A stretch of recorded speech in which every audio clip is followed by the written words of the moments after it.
In today's video, I'm going to teach you how to reply to comments in Trello boards. If you find this useful, consider subscribing and liking the video. Now let's get started. First, you want to open your favorite web browser. Go ahead and type in Trello's website and log into your account. Once you're in, you'll be greeted by your dashboard. Here you'll see all your boards.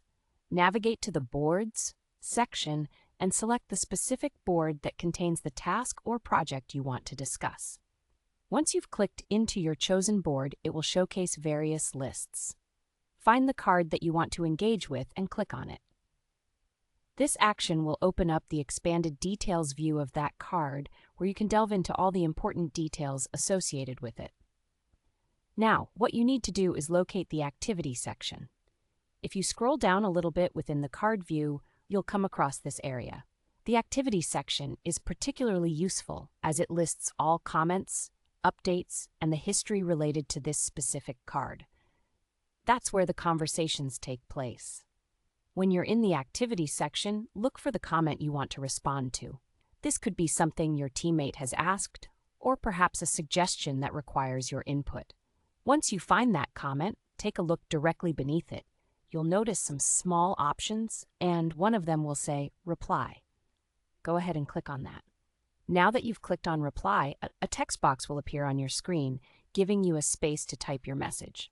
It's a good practice to keep the conversation flowing, so feel free to share your thoughts, ideas, or answers. If you want to ensure a specific team member sees your response, you can tag them in your reply. Just type the @ symbol followed by their name, and they will receive a notification about your message. This is a great way to keep everyone in the loop and encourages more interaction.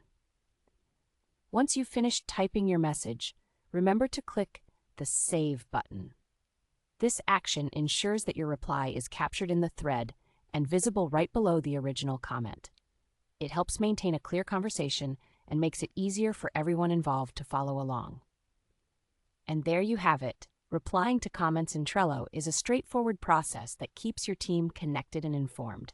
It's incredibly beneficial for enhancing collaboration and ensuring that everyone's voices are heard. Now, before we wrap up, I'd like to remind you to explore other features Trello has to offer, like adding attachments, checklists, and due dates to your cards. These tools will make your project management much smoother. If you enjoyed learning about this feature today, don't forget to like this video and subscribe to my channel for more helpful tips on using Trello and other tools effectively. Until next time, happy organizing!